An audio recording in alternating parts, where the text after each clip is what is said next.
You guys already know that North Naperville Autos is the #1 dealer of used cars in the Chicagoland area, but they are now offering shipping on all of their online purchases. That's right, if you buy a car at North Naperville Autos online, it'll be shipped directly to your front door.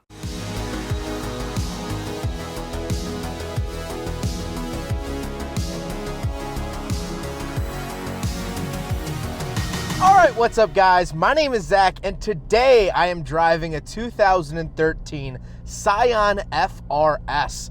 Up front is a 2.0 liter flat 4, and down below is a 6-speed automatic transmission. Now, I am super excited to be driving this here FR-S because this is one of those chassis that I think I'm always just going to come back to, and my thoughts and opinions will always change as the time goes on. I feel a strong bond to this chassis because these cars were popular when I started my career here on YouTube. And so we'll get into all of that and more a little bit later on. But before we get on with the rest of the video and I share my thoughts on this FR-S, I have a website, zackpradel.com, where you can buy merch. Currently, I have a retro sticker pack available where I made my logo look like a popular video store logo or a cup from the 90s. So you can go check that out. You could also submit your vehicle to be reviewed by me. There's a whole submission form if you'd like that to happen. So please go check out zackpradel.com. It helps the channel and it helps keeps ad reads away from my videos. But let's get back to that 2.0 liter flat 4 under the hood, making about 197 horsepower, just below that 200 mark, and 155 foot-pounds of torque. Well, this is a Subaru engine. It's manufactured and designed by Subaru. If you're unfamiliar, the FR-S shared a platform with the Toyota GT86 and the Subaru BRZ, of which I reviewed a BRZ of this same year long time ago. But what's interesting about the engine that I didn't know is that it actually has its own name in Toyota's nomenclature. So while this is a FA20 from Subaru, when it's put into a Toyota product like the Scion, it's actually known as the 4U GSE, which I found to be kind of interesting. I think the power is definitely adequate. This is a low power, fun sports car, and we'll talk about that a little bit later on. I don't think it needs much more power. Would a supercharger kit or a turbo on one of these cars make it a blast? Of course. But that's a totally different beast. For anyone looking to get into sports cars or having a fun little coupe, I think this is the perfect amount. I don't think it needs that stuff. However, that stuff would be fun.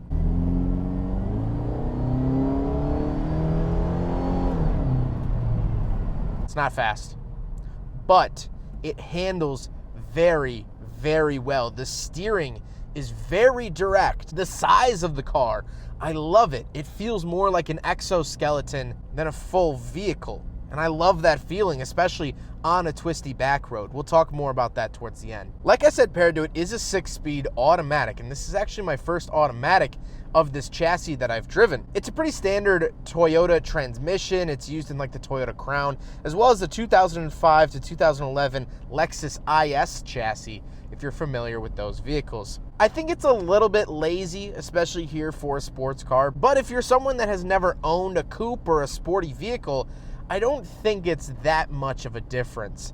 Would I prefer to shift my own gears? Of course. All but one of my cars I've ever bought has been manual, but I don't think it really kills the FR-S like a lot of manual purists will tell you it does. Last but not least, this is rear-wheel drive. That's actually where the FR-S gets its name. The F is for front engine, the R is for rear-wheel drive, and the S is for sport. So front, rear, sport. Much like Toyota did with the MR2 name, midship runabout 2-seater. With that out of the way, let's talk about the interior. Well, in front of me, I have 3 main gauges. On the left is my speedometer, in the center is my tachometer, and on the right is my fuel and coolant temperature.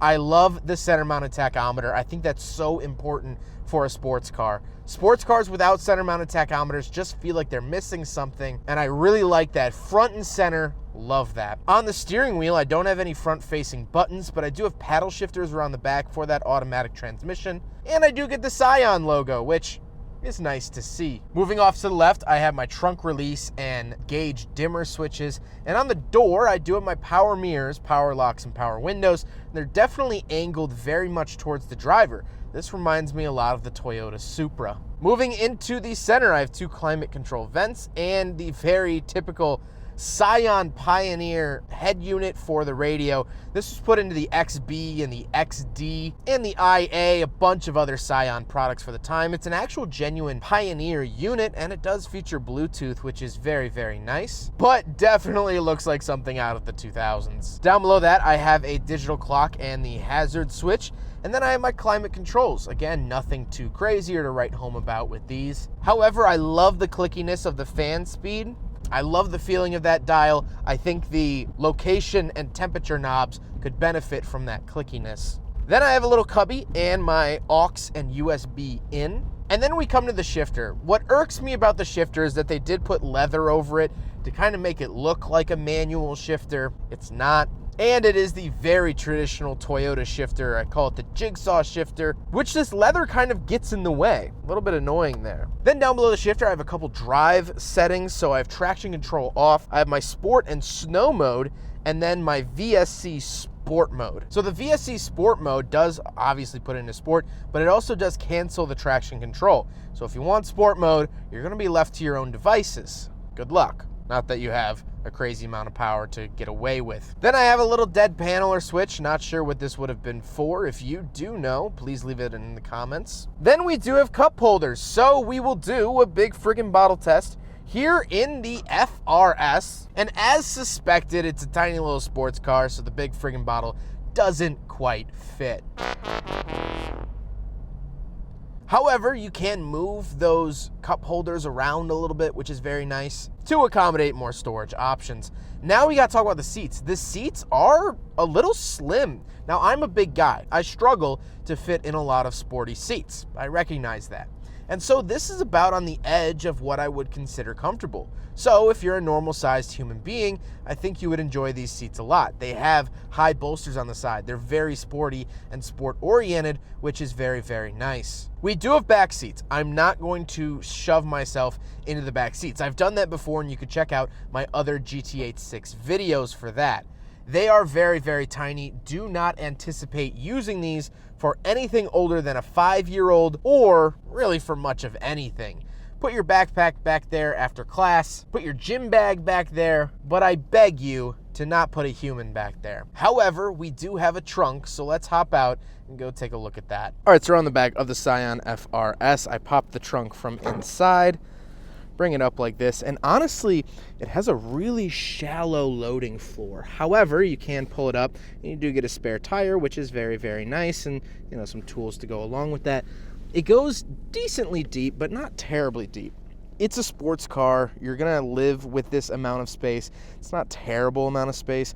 However, of course, not as big as a bigger sedan. Now we gotta talk about the looks. I really like this red. I think the FR-S and BRZs came in some fun colors. And overall, I really like the proportions of this car. This looks the part. It looks like a sporty little coupe, and that's exactly what it is. I think it definitely is starting to look dated here in 2022, but this year they released the updated second generation of the FR-S, known as the 8.6, and so obviously that's going to make this generation look a lot older, and seeing the Scion badge, which didn't live past 2015, obviously it's a little showing of age. But let's get to my final thoughts here on the FR-S. Well, first of all, I'm coming to realize I think this is the first Scion version that I've driven.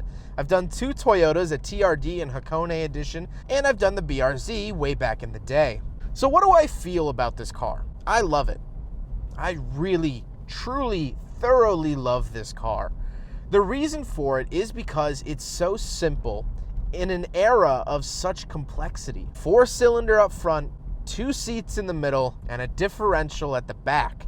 That's a very winning combo, and you didn't have to spend your entire life savings in order to buy one of these. I think more people need to become comfortable with the fact that you can have plenty of fun with a low horsepower car. No, this is not a fast car, but get it on a twisty road, you're going to have a blast.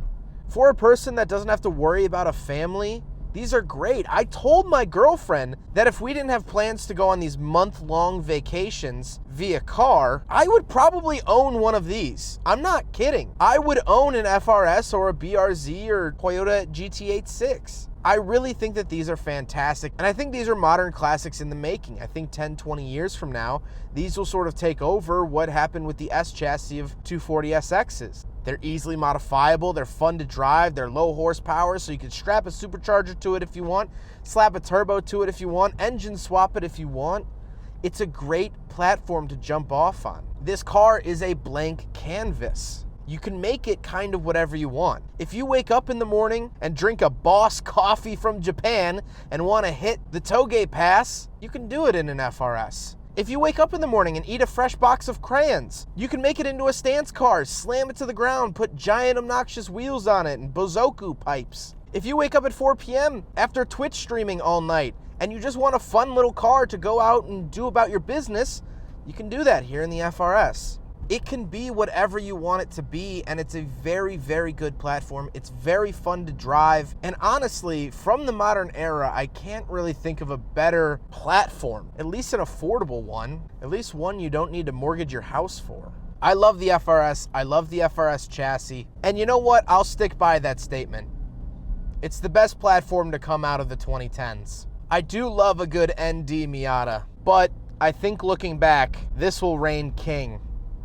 Well, I hope you guys enjoyed the video. Huge thank you to North Naperville Autos for letting me take out their FR-S. This is one of their vehicles. They do offer financing as well as shipping, and they are Carfax certified. So wherever you are in the country, they can ship you your vehicle. They have great customer service. I've been working with them for well over a year, I believe, at this point, and they are just fantastic. I can't recommend them enough. And if you see anything on their website that you might want me to review, shoot me a message. Tell me which car to review, and I'll go out and film it for you. But I hope you guys enjoyed the video. Don't forget to rate the video, comment on the video, and subscribe if you really liked it. Take care, guys.